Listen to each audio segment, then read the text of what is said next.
Bismillahirrahmanirrahim. Assalamualaikum warahmatullahi wabarakatuh. Anak-anakku, mari kita awali pembelajaran kita pagi hari ini dengan berdoa bersama. A'udzu billahi minasy syaithanir rajim. Bismillahirrahmanirrahim. Raditu billahi rabba wa bil islami dina wa bi Muhammadin nabiyyan wa rasula. Rabbi zidni ilma warzuqni fahma. Amin. Baik anak-anakku, pembelajaran kita pada pagi hari ini adalah KD 3.15 mengenai makna iman kepada para Rasul Allah Subhanahu wa Ta'ala. Sebelumnya saya mengingatkan pada anak-anakku agar tetap semangat dalam belajar dan beribadah, namun tidak melupakan protokol kesehatan, yaitu dengan tetap memakai masker, menjaga jarak, dan mengurangi aktivitas di luar rumah yang kurang bermanfaat. Itu sebagai ikhtiar insani kita untuk menghindari tertularnya COVID-19. Anak-anakku, bahwa cakupan materi yang akan kita pelajari pada pagi hari ini adalah yang pertama, pengertian dan dasar hukum beriman kepada para Rasul Allah, kemudian tanda-tanda beriman kepada para Rasul Allah, termasuk juga nanti sifat-sifat para Rasul Allah SWT, dan yang berikutnya adalah contoh perilaku beriman kepada para Rasul SWT. Adapun tujuan mempelajari materi ini, Pak Guru mengharapkan anak-anakku dapat menjelaskan pengertian iman kepada para Rasul Allah. Kemudian anak-anakku juga dapat menyebutkan dalil nakli tentang beriman kepada para Rasul Allah. Anak-anakku dapat menyebutkan nama-nama Rasul Allah yang wajib kita imani, beserta sekilas sejarahnya. Anak-anakku juga dapat mendeskripsikan tanda-tanda beriman kepada para Rasul Allah. Dan anak-anakku diharapkan memiliki atau menunjukkan perilaku beriman kepada para Rasul. Anakku, ada hukum beriman kepada para Rasul Allah dan juga dalilnya. Hukum mengimani para Rasul Allah adalah wajib ain. Apa maksud wajib ain? Wajib bagi setiap individu muslim. Jika tidak mengimani, maka hukumnya kafir, sebagaimana disebutkan oleh Allah SWT dalam surah An-Nisa ayat 150 dan 151. Anakku buka Al-Qur'annya, kita baca bersama. Bismillahirrahmanirrahim. Innal ladzina yakfuruna billahi wa rasulihi wa yuriduna an yufarriqu bainallahi wa rasulihi wa yaquluna nu'minu bi ba'dhin wa yuriduna an yattakhidhu baina dzalika sabila ulaika humul kafiruna haqqan wa a'tadna lil kafirina 'adzaban muhina. Sesungguhnya orang-orang yang kafir kepada Allah dan Rasul-Nya dan bermaksud memperbedakan antara beriman kepada Allah dan kepada Rasul-Nya dengan mengatakan kami beriman kepada yang sebagian dan kami kafir terhadap sebagian yang lain, serta bermaksud dengan perkara itu mengambil jalan tengah di antara yang demikian, maka mereka orang-orang yang kafir sebenarnya. Kami telah menyediakan untuk orang-orang yang kafir itu siksaan yang menghinakan. Termasuk yang menjadi dasar beriman kepada para Rasul Allah, sebagaimana disebutkan dalam surah Al-Baqarah, surah yang kedua, ayat 285. Anak-anakku pasti sudah hafal. Kita baca bersama. Bismillahirrahmanirrahim. Amanar rasulu bima unzila ilaihi min rabbihi wal mu'minun kullun amana billahi wa malaikatihi wa kutubihi wa rusulihi la nufarriqu baina ahadin min rusulihi wa qalu sami'na wa ata'na ghufranaka rabbana wa ilaikal masir. Begitu juga sabda Rasulullah SAW yang ini juga cukup populer menjadi dasar beriman kepada rukun iman yang 6 yang diriwayatkan dari Ibnu Umar bahwa ketika beliau duduk bersama sahabat kemudian datang seseorang yang sangat putih bajunya, yang hitam rambutnya, tidak ada bekas dalam perjalanan. Dia bertanya kepada Rasulullah SAW, wahai Muhammad, beritakan kepadaku apa itu iman. Kemudian Rasulullah SAW menjawab, engkau beriman kepada Allah SWT, malaikat-malaikatnya, kitab-kitabnya, rasul-rasulnya, hari akhir, dan engkau juga beriman kepada takdir, baik takdir buruk maupun takdir baik. Dan ini menjadi urutan dari rukun iman. Dan setelah itu dia membenarkan. Sehingga dia yang bertanya, dia membenarkan karena dialah malaikat Jibril. Anak-anakku, adapun tugas para Rasul Allah, yang pertama meyakinkan umatnya bahwa Allah SWT adalah zat yang Maha Esa atau tunggal. Yang kedua memberikan batasan kepada umatnya mana yang benar dan mana yang salah. Adapun yang ketiga, tugas para Rasul adalah memberikan pedoman kepada umatnya agar menghiasi dirinya dengan sifat-sifat yang baik dan terpuji. Juga memberikan penjelasan kepada umatnya tentang apa saja yang mendatangkan keridhaan Allah dan yang mendatangkan kemurkaannya. Yang kelima, mengajarkan hal-hal yang gaib sesuai dengan yang ditentukan oleh Allah Subhanahu wa Ta'ala. Termasuk tugasnya yang keenam adalah membawa berita gembira atau peringatan kepada umatnya. Yang kedelapan, yang ketujuh, menyuruh umat untuk menyembah hanya kepada Allah dan senantiasa bertakwa kepadanya. Sedangkan yang kedelapan, menyeru kepada umatnya untuk beriman kepada Allah tanpa mengkultuskan terhadap para rasul itu. Dan yang kesembilan, mengajarkan seluruh umat agar senantiasa mempelajari kitab suci yang diturunkan kepadanya sebagai pedoman hidup. Adapun bagaimana sikap kita mengimani para Rasul Allah itu sudah dijelaskan dalam Al-Quran surah Al-Hasyr ayat 7. Bismillahirrahmanirrahim. Wa ma ataakumur rasulu fakhuduhu wa ma nahakum anhu fantahu wattaqullaha innallaha syadidul iqab. Apa yang diberikan Rasul kepadamu maka terimalah, dan apa yang dilarangnya bagimu maka tinggalkanlah, dan bertakwalah kepada Allah, sesungguhnya Allah amat keras hukumannya. Jadi sikap kita adalah apa yang datang dari Rasul kita ambil, dan mana yang dilarang harus kita jauhi.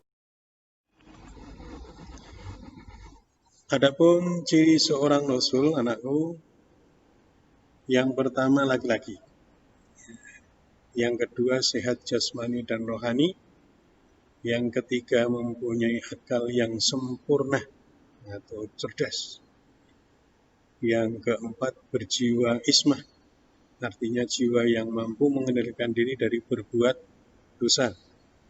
Kemudian yang terakhir adalah berasal dari keturunan orang yang baik. Perbedaan Nabi dan Rasul, anak-anakku sudah belajar dari tingkat SD dulu, di mana kalau Nabi itu merupakan seorang laki-laki yang mendapat wahyu dari Allah untuk dirinya sendiri tanpa berkewajiban menyampaikan kepada orang lain. Contoh Nabi Khidir. Kemudian kalau Rasul itu adalah seorang laki-laki yang menerima wahyu yang selain untuk dirinya sendiri juga berkewajiban untuk menyampaikan kepada umatnya atau orang lain. Contohnya adalah para Rasul Allah yang wajib kita imani yang 5 itu. Adapun jumlah nabi dan rasul itu dijelaskan dalam surah Al-Mu'minun ayat 78. Intinya bahwa Allah Subhanahu wa taala telah mengutus beberapa rasul, di mana sebagian ada yang diceritakan dan sebagian tidak diceritakan, bahwa para rasul itu membawa suatu mukjizat dengan izin Allah Subhanahu wa taala. Anak-anakku, bahwa jumlah nabi dan rasul sebagaimana disebutkan dalam sebuah hadis dari Abu Umamah, aku bertanya, wahai Nabi Allah, berapa jumlah para nabi? Beliau menjawab, jumlah para nabi itu sebanyak 124.000 orang, dan di antara mereka yang termasuk rasul adalah sebanyak 315 orang, suatu jumlah yang cukup banyak. Hadis riwayat Imam Ahmad. Jadi anakku, nabi itu jumlahnya 124.000 orang dan rasul 315 orang, namun yang wajib kita imani adalah 25 orang. Nah, ini nama-nama para rasul yang wajib kita imani. Nabi Adam alaihissalam, Idris, Nuh, Hud, Soleh, Ibrahim, Lut, Ismail, Ishaq, Yakub, Yusuf, Ayub, Shu'aib, Harun, Musa, Ilyasa, Zulkifli, Daud, Sulaiman, Ilyas, Yunus, Zakaria, Yahya, Isa alaihissalam, dan Nabi Muhammad sallallahu alaihi wasallam. Adapun sikap mengimani para rasul Allah, yaitu tidak hanya cukup menghafal nama-namanya, namun harus mematuhi, mengikuti, meneladani, dan taat kepadanya, mengambil atau mengikuti apa yang dikerjakan dan meninggalkan apa-apa yang dilarangnya, sebagaimana tersebut dalam surat Al-Hasyr ayat 7 di atas. Anak-anakku, bahwa para rasul Allah itu memiliki sifat, ada sifat wajib, sifat mustahil. Sifat wajib bagi para rasul yang pertama adalah sidik, artinya benar. Sedangkan lawannya atau mustahilnya adalah kizib, artinya dusta. Yang kedua, sifat wajibnya amanah, artinya dapat dipercaya. Lawannya adalah khianat atau mengkhianati. Sifat yang ketiga adalah tabligh, artinya menyampaikan, dan mustahil khitman atau menyembunyikan. Dan yang keempat, sifat wajibnya adalah fatonah atau cerdas. Maka mustahil para rasul itu baladah atau bodoh. Mukjizat setiap para nabi dan rasul, anakku, ini hanya beberapa contoh saja.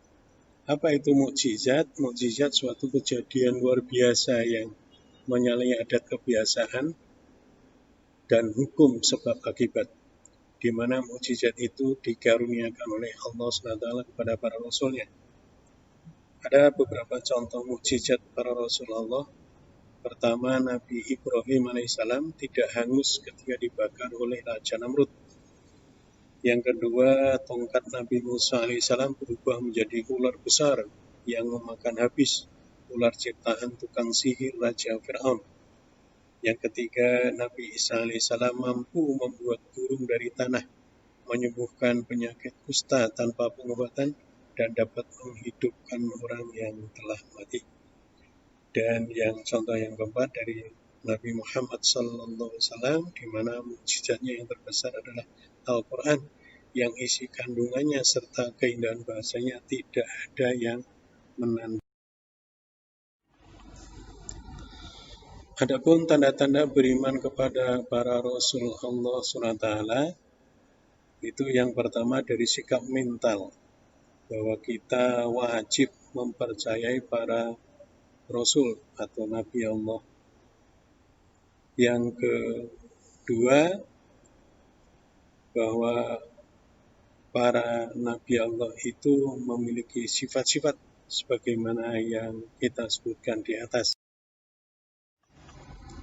Kemudian secara i'tiqadiyah atau batiniyah, kita harus meyakini bahwa manusia pilihan Allah yang diutus untuk menyampaikan wahyu kepada para umatnya. Kemudian ada juga para Rasulullah itu yang termasuk ulul azmi, yaitu Nabi dan Rasul yang memiliki kesabaran dan ketabahan yang luar biasa selama melaksanakan tugas risalahnya. Yang termasuk dalam ulul azmi ini adalah Nabi Muhammad sallallahu alaihi wasallam, Nabi Ibrahim alaihi salam, Nabi Musa alaihi salam, Nabi Isa alaihi salam, dan Nabi Nuh alaihi salam. Itu yang biasa disingkat dengan mimim. Bahwa i'tiqadiyah kita harus kita tanamkan bahwa Nabi Muhammad SAW adalah penutup atau khatamul anbiya, penutup seluruh para nabi dan rasul, di mana tugas beliau adalah menyempurnakan agama. Adapun sikap lahiriah kita itu tadi sudah disebutkan di surah Al-Hasyr, yaitu mencontoh, mengambil, melaksanakan apa yang datang dari Rasulullah dan menghindari apa yang dilarang.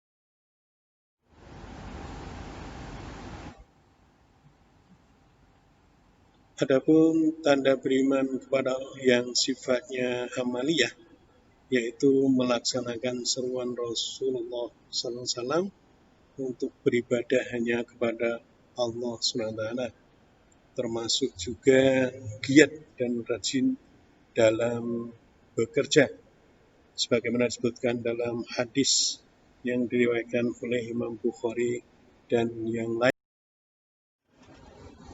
Termasuk juga tanda beriman kepada Rasul yang wujudnya amaliyah atau lahiriah. Yang keempat adalah selalu mengingat, memahami, dan berperilaku sesuai dengan yang dicontohkan oleh para Rasul Allah. Dan yang kelima, melakukan usaha untuk meningkatkan kualitas hidup, seperti meningkatkan kesehatan jasmani rohani, memelihara dan meningkatkan iman dan takwa, meningkatkan ilmu pengetahuan yang bermanfaat. Anak-anakku, adapun fungsi beriman kepada para Rasul Allah, yang pertama untuk memantapkan keimanan kita terhadap rukun iman yang 6, di mana termasuk iman kepada para Rasul Allah agar tidak ragu terhadap ajaran yang dibawa oleh para Rasul Allah, sebagaimana disebutkan dalam surah Al-Baqarah ayat 136. Yang kedua, untuk mengikuti dan meneladani perilaku para Rasul dalam kehidupan sehari-hari, dengan tekad apa saja yang diajarkan oleh para Rasul harus kita ikuti dan patuhi, sedangkan apa yang dilarang kita berusaha untuk menjauhi dan meninggalkan. Kemudian untuk menuju kepada kebenaran dan kebahagiaan yang sejati, yaitu kebahagiaan di dunia dan di akhirat. Adapun tanda-tanda penghayatan beriman kepada para Rasulullah, yang pertama adalah kita senantiasa istiqomah dalam melaksanakan rukun Islam yang 5 dan juga ibadah-ibadah ghairu mahdhah. Yang kedua, melaksanakan perintah Allah SWT selama kehidupannya dari bangun tidur sampai akan tidur kembali. Dan yang ketiga, memantapkan keimanannya terhadap rukun iman yang 6. Yang keempat, menjauhi perilaku tercela. Yang kelima, menghiasi diri dengan sifat-sifat yang terpuji. Perilaku orang yang beriman kepada Rasulullah yaitu menjunjung tinggi risalahnya, karena risalah yang dibawa oleh para Rasulullah adalah risalah Allah. Kemudian melaksanakan seruannya untuk beribadah padanya. Kemudian giat dan rajin dalam bekerja mencari rezeki yang halal sesuai dengan keahlian kita. Kemudian selalu mengingat, memahami, dan berperilaku sesuai dengan tuntunan Rasulullah SAW. Yang kelima, melakukan usaha-usaha agar kualitas hidupnya meningkat. Dan yang keenam, terus berdakwah agar ajaran yang dibawa oleh para Rasul tidak sirna. Anak-anakku, Mungkin demikian yang bisa saya sampaikan pada pagi hari ini. Anak-anak agar senantiasa mengulang-ulang membaca dari berbagai sumber. Mari kita akhiri pembelajaran kita pada pagi hari ini dengan doa kafaratul majlis. Subhanakallahumma rabbana wa bihamdika asyhadu an la ilaha illa anta astaghfiruka wa atubu ilaik. Wassalamualaikum warahmatullahi wabarakatuh.